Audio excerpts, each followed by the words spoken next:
subscribe my channel. Hit the bell icon so that you are notified every time I post a new lesson. So osmoregulation in fishes, that is freshwater, marine water and brackish water. We already osmotic regulation in fishes. So fishes are the aquatic animals. They live in freshwater and the marine water. So fresh water means the salinity of the water is lesser. So the salinity is 5% salinity. Okay. So when the freshwater fishes face the problem of endosmosis. So what is meant by endosmosis? So the body fluids of the fish are highly concentrated when compared to the surrounding water, that is the fresh water, either it is a pond or a river.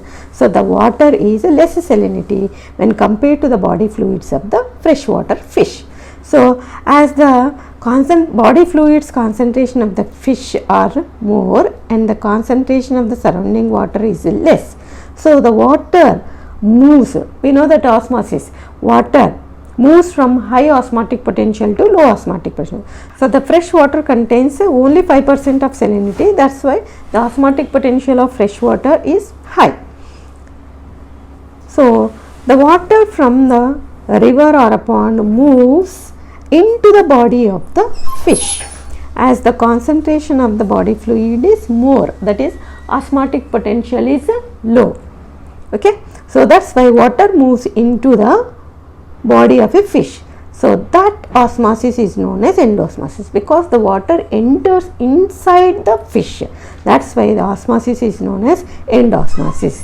So the freshwater animals or the fish faces the problem endosmosis as the water enters into its body. So it bulges and ultimately it may burst. Is it occurring? No. Why? Because the fish has accommodated itself and developed some adaptations. So those adaptations are the freshwater fishes doesn't drink water. So they not at all drink water. Okay. So next, the kidneys of these freshwater fishes are very well developed.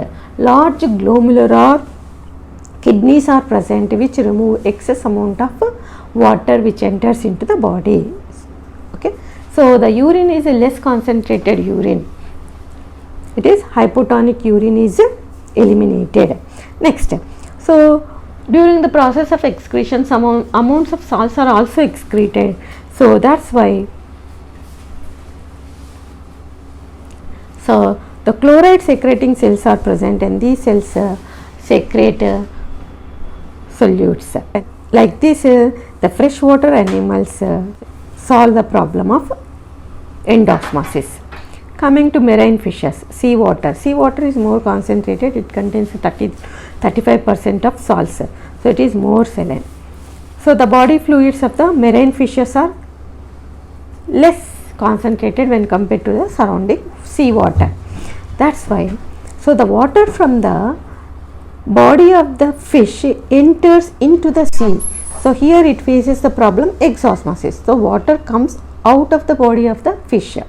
Okay, because so the seawater has a low osmotic potential. Okay, that's why these fishes develop some adaptations. So those adaptations are these fishes drink lots of water.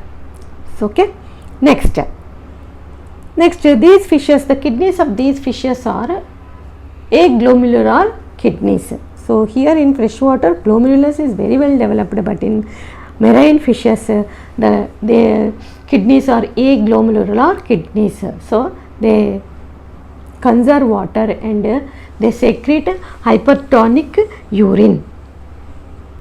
As they drink more seawater, so salts also enters into the body of fishes. Okay, so the excess salts are secreted through the chloride cells which are present in the gills. Okay, so these are the adaptations of marine fishes. So cartilaginous fishes, which are marine fishes, they develop another adaptation. So constrictive fishes like shark, torpedoes and rays, they developed another mechanism to cope with the exosmosis. So the chondrichthyes fishes, they store urea in their body fluids, especially in the blood. That's why these fishes are not edible fishes. Chondrichthyes fishes are not edible because they store urea in the blood and the tissues in order to increase the concentration of their body fluids equal to the seawater.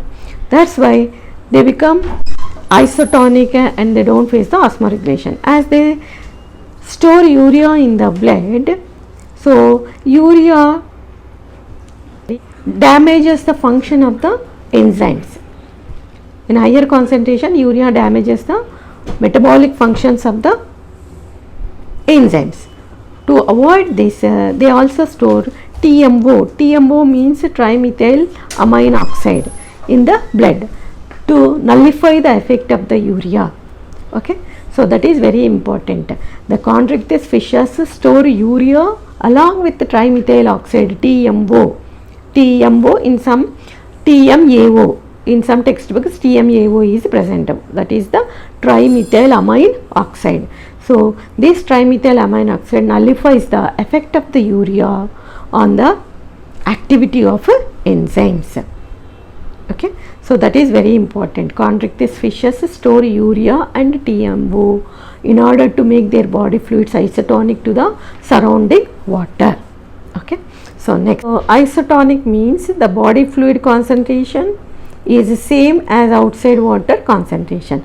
If the body fluid concentration of the fish is equal to the concentration of the water in which it lives, then that condition is known as isotonic conditions. So osmotic pressure becomes equal and no movement of water inside and outside of the body of the fish. So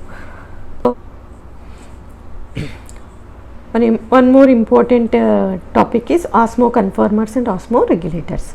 So what are osmoconformers and what are osmoregulators? So this is the external osmolarity of a fluid, and when on y-axis, when we take internal osmolarity of a animal, then we draw a graph, then we get a straight line.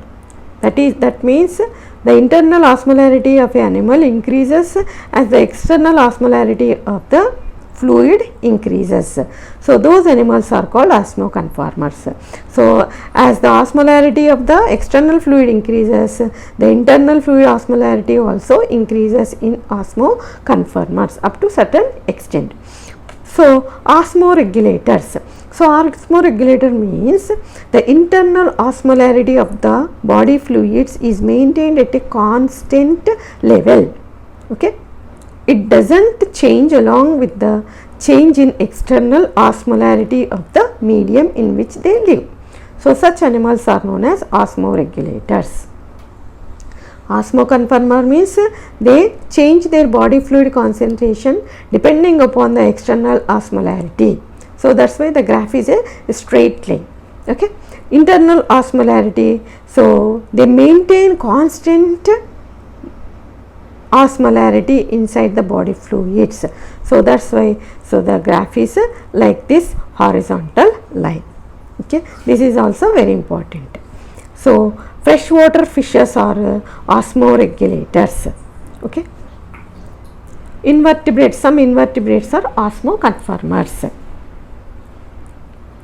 Brackish one, we already seen freshwater and marine water animals. Brackish water, so what is meant by brackish water? So the river water which enters into the sea. So there is a mixture of river water and the sea water. That water is known as a brackish water. So here wide fluctuations of salinity occurs in brackish water. So depending upon the season, so fluctuations occur in the brackish water. During the rainy season, as the rainwater is flooded into the sea water, so the concentration salinity decreases. When during the summer season, as the rivers are carry less water into the ocean, so then the salinity will be more.